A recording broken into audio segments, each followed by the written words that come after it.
of November 21st to present at council. Sale of equipment.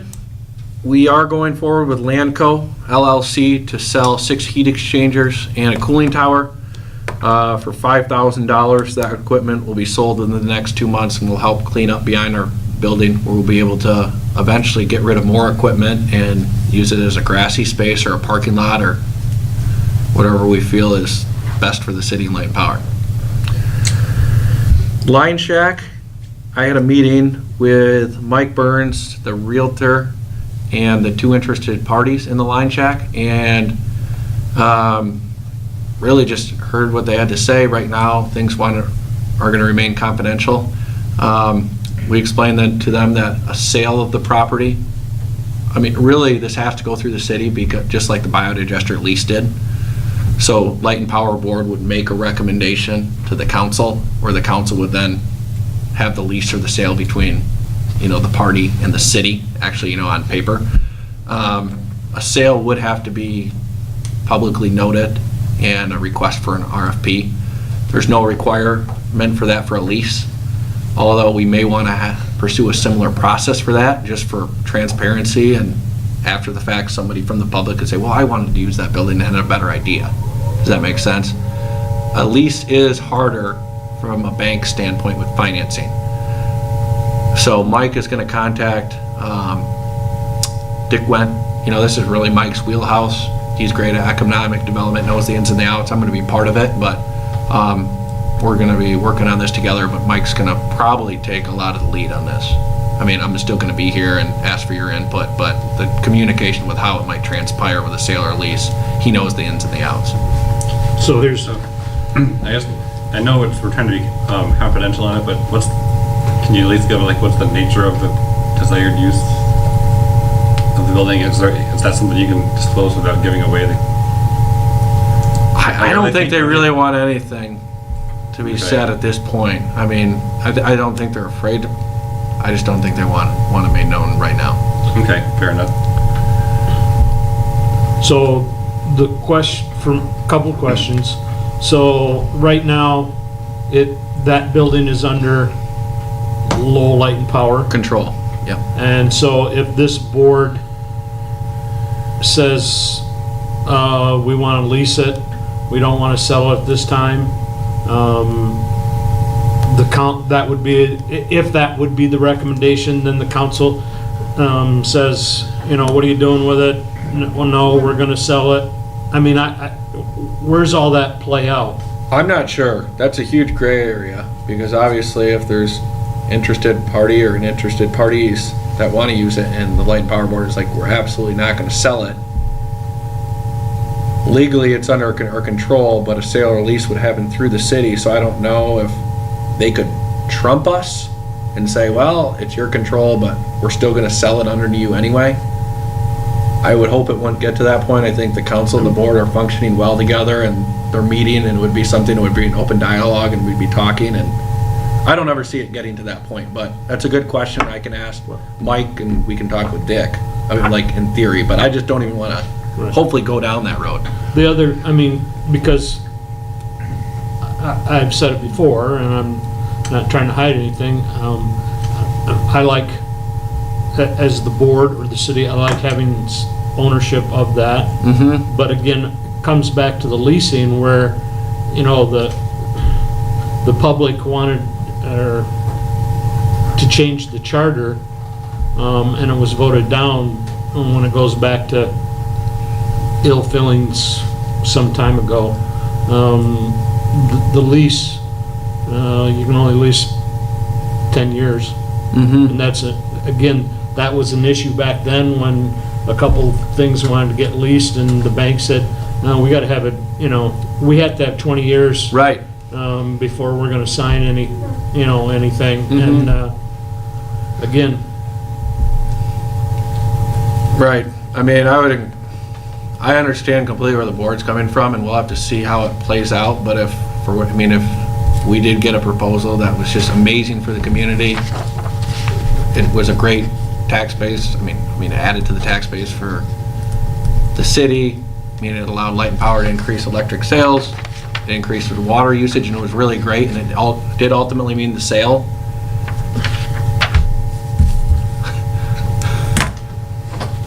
We'll see what happens at that time then. But yeah. But if it was rented, it would also return it to the tax rolls. It would Yeah, I do just- all of those things. And Mike would be able to better speak to a rent and a lease and how that would Pros and work. cons. Like where the bank would have the first right to that property and the city wouldn't. And we'd have to give that to the bank if something were. I'm not claiming to know it. I'd have to talk with Mike and we'd have to get him here and I'm gonna have to get up to speed with the technicalities of how something like that would work.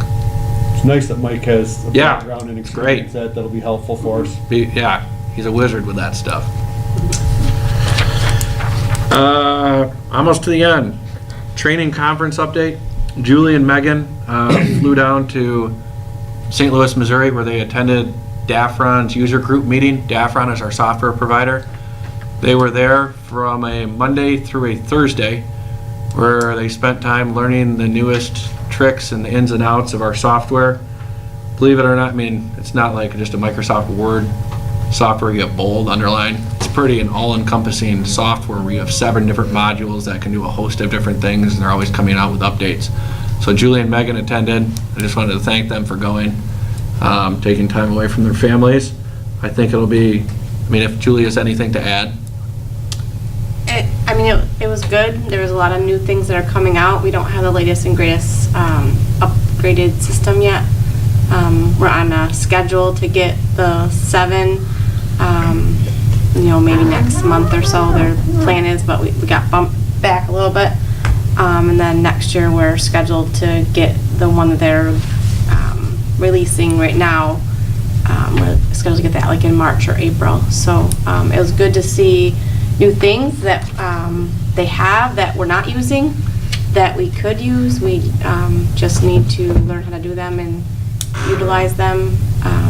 But it was good to know there is things out there that we could use that we just didn't know that they existed. And what she's talking about, there's ways to import like an Excel sheet to make journal entries instead of keying them all in. It's just hard to just know that there's so many different things going on in the software. So there's different efficiencies and ways to improve that allow us to use our time better in the future. Are those free upgrades or a minimum cost? They're free. Yeah, they're Awesome. free. They're just, you just need to get on their schedule. Do we have a yearly Support or maybe. Yes. support fee Yep. with them, and that would be probably Yep. in that support Mhm. fee?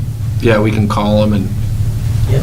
they How's answer the all the food, questions and help St. us out free of charge, but it's It our was standard good. service support, SSA or whatever it's called. We didn't go far. which is great. Did you go on the arch at all? We went to St. Louis Cardinals game, Oh, and good. that's right next to the arch. You can see it Yeah. from the baseball field, so it was good. And Sharon was in Seattle for a week. She attended the American Public Power Association Key Customer Account Program. And I really gave Sharon the charge of setting up a key customer accounts. I mean, she's really in charge of the energy efficiency and customer service right now, and energy efficiency has a lot to do with customers. And Sharon knows so many people in the town and the owners of businesses, and it's very common for utilities to have a key customer accounts program where they'll meet with their industrial and commercial customers, talk about future rate increases, the rate they're on, how to control their demand, the new platform we have coming out with SUS, different rebates or energy efficiency programs, and really just being the point of contact. Like Sharon will be the point of contact for maybe a couple dozen industrial and commercial customers with any problem or need they have. And Sharon and I plan to sit down and really develop something formal. And really develop this over the next year, but I'll let you speak more. I'm really excited about starting this program because I was there for an entire week, and there's people that are there was a company that had like 4 key accounts people. That's all they did. So Steve and I are going to sit down and just see how we can develop our program and start. And they said, even if you start with 2 customers and do it well, and then kind of branch off and add more people. So we'll probably maybe end up with like 20 customers, maybe key account customers. And really, these are the customers that are paying there are customers that pay a customer service charge on their bill of hundreds of dollars a month, where they are paying more, and we should be spending more of our staff time, servicing their And I needs think and the looking at how AMI they can do meters things are really differently. gonna help, because you can kind of see their usages and their peaks and. So this was to help you to develop what we call maps, major account plans, and how do you move forward to handle them, and key contacts, and Right. all those So, good things, yes. if a customer has any questions, Right. One of my key accounts, they would actually call me. Right. Even if it's an outage or anything Yeah. So, to yeah. do with their bill or Those are extremely helpful. their demand. Yes. It's really building that customer rapport, and they can know what's going on with Lowlight Power, if there's anything we can help them with, or if we can tailor a project, or if they need anything, like, we're here to help them. We're a local utility, and if they have things going on and that we can know about that can help us better service them, that's really the goal. Yeah. Sharon's it's gonna be like a formal program that we'll have from here on out. It's not gonna happen overnight, Right. but it'll happen over the course of months. I've created quite a few of those, so, I wouldn't mind sitting in just to listen and Yeah. get Oh, some that'd be input great. on it from that, That would be wonderful. for my major accounts like Mhm. Amway and Munson, so. I have a yeah. lot of great contacts of people that are already doing it. And Yeah. We're on a listserv right now, and we're Mhm. bouncing questions off of people, so Yeah. it's great. Great way to contact. And during that time, Gail and Nicole were holding down the fort here. I think it's the first time, and probably since March, that we have the full office staff, as it should be staffed, back intact. Or somebody, Greg retired, and hiring Nicole, and Gail being out, and conferences. But we're back, and I just wanted to speak about how things will be run internally in the office. Peter alluded to it. I was really the controller for the whole last fiscal year, and that's why I played such a key part in the audit this past year. Really, I was the one who was in charge of that work. Going forward, Julie and Megan will be handling that responsibility together. Julie is really going to be, they're both going to be doing accounting work. They're going to be handling the audit. Julie will be the customer service side, procedures, customer complaints, any questions. Megan will be handling a lot of the accounting type of stuff. And that's how we're going to move forward. I'm still going to assist with like the OPEB actuarial study, the capital plan, the annual budget. But going forward, I am confident in Megan and Julie's ability to take what I did and run with it, probably make it better. And then Sharon will be handling the energy optimization, the key customer accounts program, and assisting with customer service. Gail will be the billing clerk and handle customer service. And then Nicole, I'm saying customer service a lot, but people are on vacation and there's a lot of internal controls we have to deal with, or get multiple calls at once and mail. And Nicole will be customer service as well as really PR and marketing. I'm going to start hitting our website, blog, Facebook, newsletters, redevelop an annual report. So that's how I see it going forward, and that's how things will develop in the coming months, just so everybody's aware. Harvest Fest had a great turnout. I believe we served between 350 and 400 hot dogs. It was pretty full all day long, thanks to Greg and Perry and Tina for helping out, and staff. Julie was there, Nicole was there, Gail was there, Ryan, Rich, and Mark. So it's a great turnout. It's a very fun time, and that's all I have.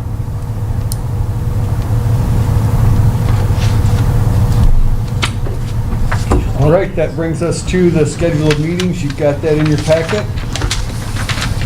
And board comment, we'll start with you, Perry.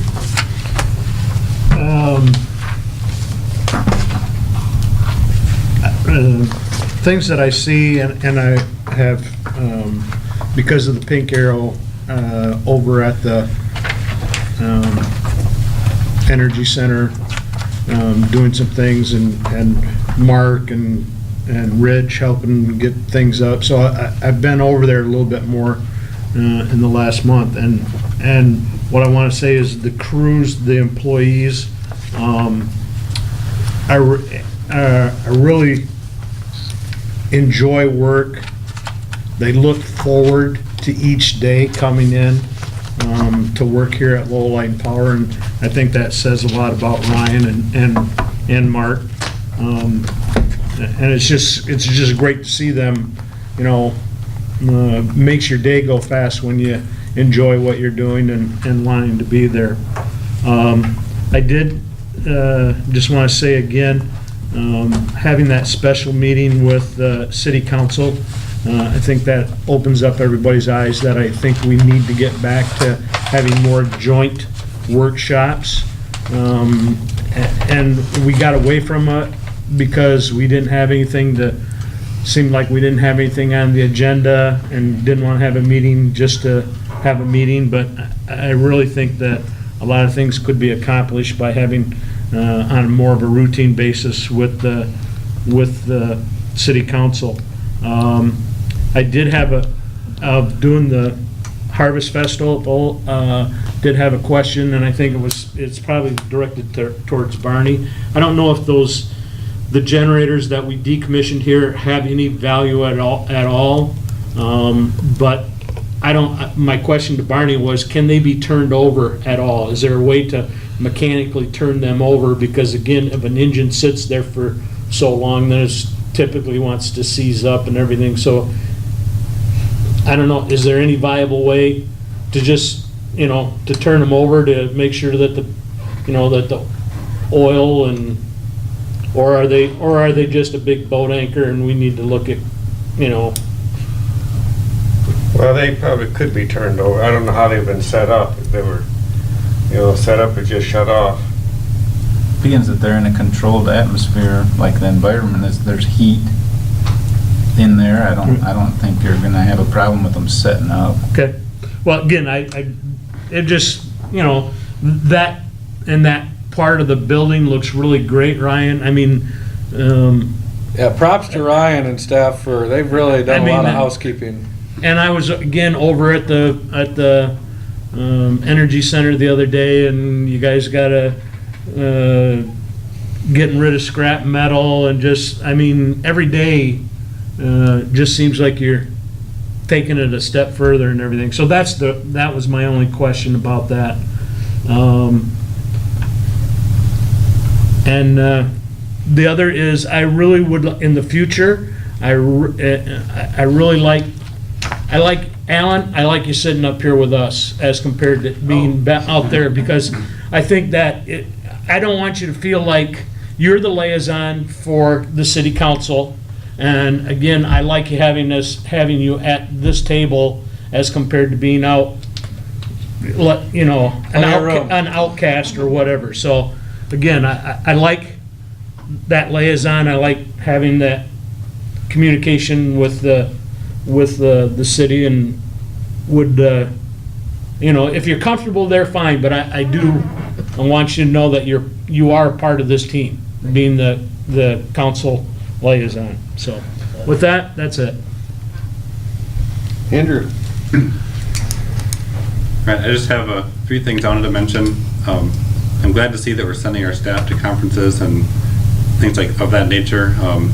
That I know they take time and a little bit of money, but it's those things I've found both in my professional job and even just with the city of Lowell, and they're always hugely helpful. And I think it's good that we're getting people out there, getting exposed to new ideas so they can bring them back and work on them. So I'm glad to see we're doing that. I really, really wanted to attend that MMEA conference and wasn't able to, but there's going to be another one that I'll attend, so. Have them every year. Yep. So I'm glad to see, though, that our, large portion of our staff has been going to these things, whether it's the Lineman Rodeo or anything else. It seems like most of the staff has gone to something at some point in the past year or so, which I think is great. And the other thing, we were talking about the combustion turbine, getting that up and running, and I think maybe we kind of know that it's basically an oversized jet engine, but just so the community is aware that that's basically what Barney's been installing over this time, is, a gigantic jet engine in the middle of our facility, and it's pretty impressive that we can do that in-house. That's that is not a simple piece of machinery by any means. Then when I know we get a chance to look at it, definitely go and see it, but you know, I know it's been tough the last couple weeks, but the fact that we're almost there is impressive. And so I'm glad you stuck to it. Oh, yes. And then lastly, I just wanted to mention that there was, the fire department had an open house. I forget when already, it was sometime this week, but I went there with my kids and they loved it. We went there last year as well, and just another one of those really cool, fun, low-key events, but it's great. You just, you know, everyone's just kind of casual about it. You just talk to firefighters. They're excited. The kids are excited. And it just seems like there's dozens of these things that happen around the community. So I'm just really enjoying that. And then on top of the fact that I thought I was the crazy parent for having my kids ride their bikes home at night, you know, I put little lights on the back, and I was afraid people were going to say, what's that crazy dad doing, having his little 3-year-old riding bikes at night? But it's a pretty safe community, so there's that. And I was surprised that 3 different folks that I passed along the way home were commented on, wow, that's so cool that your kids are out doing that. And I was expecting the opposite of having people say, what are you doing? Get your kids inside. So again, all of that just kind of speaks to the nature of the community we live in. And I just wanted to share that with everyone. I love it. So that's all. Jim? This is my 3rd meeting, and I feel really good about it. I mean, I enjoy coming in. I try to come prepared with some information and questions, so I'm looking forward to continuing it. So other than that, I have nothing else tonight. All right. Alan, any comments from the crowd? I'm just really encouraged. I think there's been a lot of healing. I'm very, very proud of our community. I moved to Lowell 29 years ago, and I brought 2 boys with me and blended a family, and I love the idea of the safety of Lowell, the Huck Finn childhoods that we could have, and all the kids grew up wonderful and went through our wonderful system, and Lowell is a wonderful community, and it's a tribute to all of you longtime Lowell. I'm only 28, 29 years here, but you guys have been here forever, so proud of us. 62. Wow. 10. I'd just like to say congratulations to the staff on another successful audit. Every year we hear from Peter, you know, how well we're doing, and, you know, this was the first year things were perfect. He couldn't find anything wrong. I do think we're actually perfect the last couple. I thought he said this was the first one that he didn't have anything. That one is smooth. We have had a clean audit. There's been like immaterial, maybe like adjusting entries that aren't like necessarily gap, Yeah. but it's like recommended, but anyway. Yeah, that's, I think what he said, this is the first year there were no adjusting entries. Right, So okay, you raised the bar again, so. Well, I don't think you can get any better, so, We are. well, Julie and Megan will But now find that a you're way to not beat it. involved, then it'll be neat to see if next year. They it's will. smoother yet, and then. I'm only right down the hall, I can still help. It's just not, nope, you're done, I'm done. But, no, congratulations, and like Perry said, the linemen, the office staff, everybody's doing a great job here, and it's nice to see Lowell Light and Power doing so well, so keep up the good work. That's all I had tonight. With that, I'll make a motion to adjourn. Support. All those in favor signify by saying aye. Aye. And I didn't say it in there. Next year, I really think we need to have, we put a little roped off